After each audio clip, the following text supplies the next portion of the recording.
Hacking জগতে আপনি কিছুই জানেন না, তবুও আপনার হ্যাকার হওয়ার খুব শখ। শর্টকাটে হ্যাকার হওয়ার জন্য আপনার প্রয়োজন হ্যাকিং ডিভাইস, যেখানে কোড লেখা থাকবে, সফটওয়্যার বিল্ড আপ করা থাকবে, আপনি শুধু ডিভাইসটাকে ব্যবহার করবেন। অথবা হ্যাকিং জগতে আপনি কিছু অ্যাপ, সফটওয়্যার বা কোডিংয়ের কাজ পারেন। তবে পরিপূর্ণ হ্যাকার হওয়ার জন্য আপনাকে হার্ডওয়্যার বা হ্যাকিং ডিভাইসের উপর নলেজ রাখতে হবে, তাহলেই আপনি একজন পরিপূর্ণ হ্যাকার বা ইথিক্যাল হ্যাকার হতে পারবেন। তো আজকের ভিডিওতে এমনই কিছু টেকনোলজি এবং হ্যাকিং ডিভাইসের সঙ্গে আপনাকে পরিচয় করিয়ে দেওয়া হবে।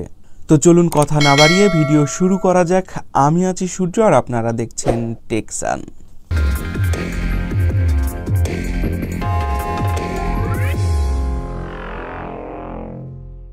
প্রথমে আমাদের যে ডিভাইসটি রয়েছে তার নাম RFID NFC স্ক্যামার। এই ডিভাইসটা দিয়ে মূলত আপনার ক্রেডিট কার্ড, ডেবিট কার্ড বা ডিজিটাল কার্ডের ইনফরমেশন চুরি করা যায়।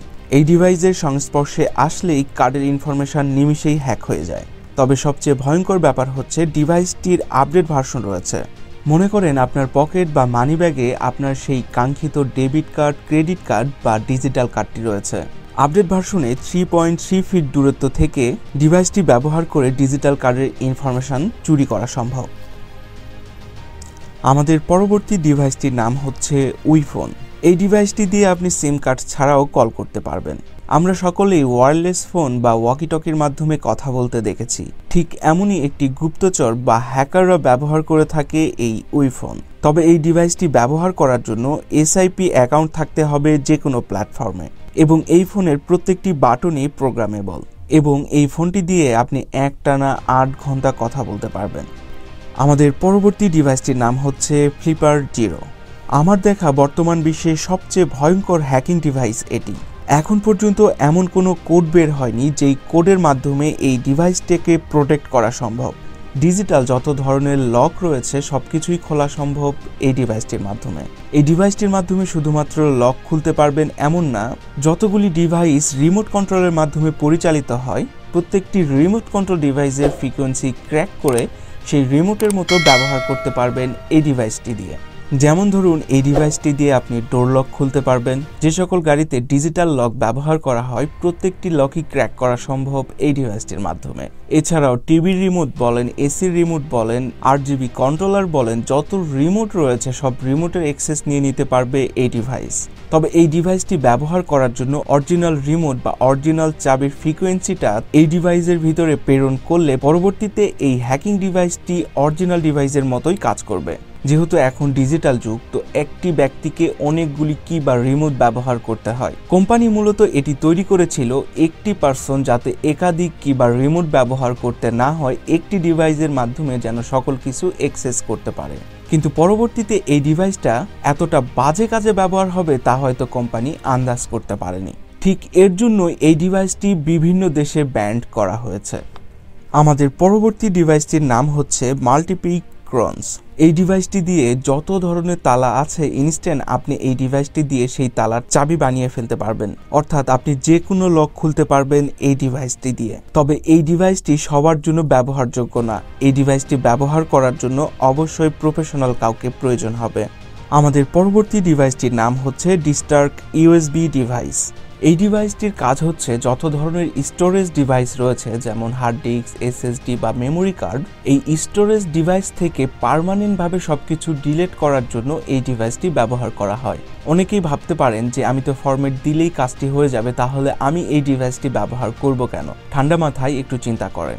বর্তমান বিশ্বে হার্ড ডিস্ক, SSD বা মেমোরি কার্ড যত ধরনের স্টোরেজ ডিভাইস আছে সেখান থেকে ডাটা রিকভারি করা সম্ভব।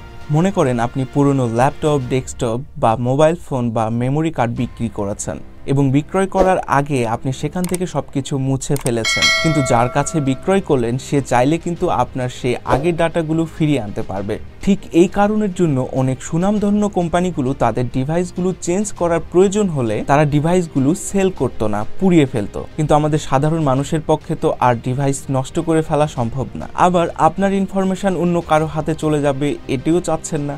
ঠিক এই বিষয়গুলির জন্যই আপনাকে ব্যবহার করতে হবে ডিস্টার্ক USB ডিভাইস, যার ফলে আপনার স্টোরেজ ডিভাইস থেকে আর কোনো ডাটা রিকভারি করা সম্ভব না।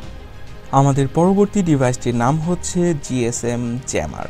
এই ডিভাইসটি মূলত আপনার জিপিএস বা যত ধরনের ডিজিটাল সিগন্যাল রয়েছে সব সিগন্যালকে ব্লক করে দেয় এবং এই ডিভাইসটি অনেক বেশি ব্যবহার করা হয় প্রত্যেকটি দেশে এবং এই ডিভাইসটি অনেক বেশি ব্যবহার করা হয়। উদাহরণস্বরূপ আপনি দেখে থাকবেন বিভিন্ন ক্যান্টনমেন্ট বা বিভিন্ন এয়ারপোর্ট এরিয়াতে আপনি যদি ড্রোন উড়াইতে চান আপনি কিন্তু পারবেন না, কেননা সেখানে এই ধরনের ডিভাইস দিয়ে তারা প্রোটেক্ট করে থাকে বিভিন্ন সিগন্যাল বা জিপিএসটাকে। তারা কিন্তু এই জিপিএস বা ডিজিটাল সিগন্যালটাকে ব্লক করে রেখেছে। এছাড়াও অনেক গুপ্তচর বা প্রাইভেট এরিয়াতে এই ধরনের ডিভাইস ব্যবহার করা হয় যাতে করে ওই এরিয়া থেকে তাদের পারমিশন ছাড়া কোনো সিগন্যাল আদান প্রদান না করা যায়। পরবর্তী ডিভাইসটির নাম হচ্ছে ওয়াইফাই ডিওথর ওয়াচ। এই ডিভাইসটি রিলিজ পাওয়ার পর বেশ জনপ্রিয় হয়েছিল ওয়াইফাই হ্যাকিং এর জন্য। ডিভাইসটি দেখতে স্মার্ট ওয়াচের মতো বলে মনে হলেও এটি দ্বারা প্রাইভেট বা পার্সোনাল ওয়াইফাই খুব সহজেই অ্যাটাক করা যেত। তবে দুঃখের সংবাদ হচ্ছে এই ডিভাইসটা রিলিজ পাওয়ার পর যতটা মার্কেট পেয়েছিল পরবর্তীতে এই ডিভাইসটা অনেকটাই অকেজো হয়ে পড়েছে, কেননা প্রত্যেকটি রাউটার কোম্পানি তাদের আপডেট ভার্সনে এই ডিভাইসটির প্রোটেক্ট ব্যবহার করেছে, যার কারণে এই ডিভাইসটি অনেক রাউটারেই এখন আর কাজ করে না। আমাদের পরবর্তী ডিভাইসটির নাম হচ্ছে লুমেট CM-TC10। এই ডিভাইসটি মূলত আপনার গুপ্তচর ক্যামেরা হিসেবে কাজ করবে। এটি এতটাই নিখুঁত হয়ে থাকে যা কিনা আপনি ট্রাইক্লিপ হিসেবেও ব্যবহার করতে পারবেন। তবে গুপ্তচর হিসেবে এই ক্যামেরাটার ব্যবহার করার বিশেষ কিছু কারণ রয়েছে। এই ক্যামেরাটি 60 ডিগ্রি অ্যাঙ্গেলে পর্যন্ত ফুটেজ নিতে পারে এবং এই ডিভাইসটি 4 ডিগ্রি সেলসিয়াস এবং সর্বোচ্চ 90 ডিগ্রি হিউমিডিটিতে ব্যবহার করতে পারবেন, অর্থাৎ গরম এবং ঠান্ডা সহ্য করার মতো এই ডিভাইসটার ক্ষমতা রয়েছে। এর থেকেও বড় সুবিধা হচ্ছে এই ক্যামেরাটি আপনি ওয়্যারলেস ক্যামেরা হিসেবে ব্যবহার করতে পারবেন। আমাদের পরবর্তী ডিভাইসটির নাম হচ্ছে হাই পাওয়ার ব্লু পয়েন্টার। সাধারণভাবে বলতে গেলে এটি একটি লেজার লাইট, তবে সাধারণ লেজার লাইট ভাবলে ভুল করবেন। এই লেজার লাইটটির ক্ষমতা এত বেশি যে এই লেজার লাইট দিয়ে আপনি আগুন ধরাতে পারবেন। এই ডিভাইসটি সবচেয়ে বেশি ব্যবহার করা হয় সিগন্যাল প্রেরণ করার জন্য। এই ডিভাইসটির মাধ্যমে 5 থেকে 6 মাইল দূরেও কাউকে সিগন্যাল দেওয়া সম্ভব। আমাদের পরবর্তী ডিভাইসটির নাম হচ্ছে পকেট চিপস। এক দেখাতেই এই ডিভাইসটাকে যদি আপনি ভেবে থাকেন এটি এক ধরনের মোবাইল, তাহলে আপনি ভুল। হ্যাঁ, এটি পরিপূর্ণ একটি মোবাইল না, তবে মোবাইল ন্যায়ের মতোই কাজ করবে। এটি অনেক ফাস্ট কাজ করে এবং অ্যাটাকের ক্ষেত্রে এই ডিভাইসটি কখনো ল্যাগ দেয় না। আর এই ডিভাইসটা অনেক ছোট এবং পাতলা হওয়ায় অনায়াসেই যে কোনো জায়গায় বা যে কোনো অবস্থানে এটি ব্যবহার করা যায়। এই ডিভাইসটাতে 512 জিবি র্যাম ব্যবহার করা হয়েছে এবং স্টোরেজ হিসেবে ব্যবহার করা হয়েছে 4 গিগাবাইট। সুতরাং আপনি বুঝতেই পেরেছেন 10টি ল্যাপটপ বা কম্পিউটার একত্রিত করে যে স্পিডটা আপনি পাবেন সেই স্পিডটা কিন্তু এই ছোট্ট একটি ডিভাইস থেকে পাওয়া সম্ভব এবং এই ডিভাইসটাতে যত বড়ই সফটওয়্যার হোক না কেন অনায়াসে রান করতে পারে। এছাড়াও এই ডিভাইসটাতে লিনাক্স আপনি খুব ভালোভাবে অপারেটিং করতে পারবেন। তো এই ছিল আজকে আমাদের মোটামুটি টেকনোলজি বা হ্যাকিং ডিভাইস। এর ভিতর থেকে কোন ডিভাইসটি আপনার সবচেয়ে বেশি ভালো লেগেছে বা আপনার ভিতরে কোনো প্রশ্ন বা কোনো মতামত থাকলে অবশ্যই কমেন্টে জানাতে পারেন। আর ভিডিও আর ইনফরমেশনটা যদি ভালো লেগে থাকে অবশ্যই লাইক, কমেন্ট এবং চ্যানেলটিকে সাবস্ক্রাইব করতে ভুলবেন না। দেখা হবে আপনার সাথে নতুন কোনো ভিডিওতে। আপনার শুভকামনা জানিয়ে শেষ করছি আজকের ভিডিও। ধন্যবাদ, ভালো থাকবেন।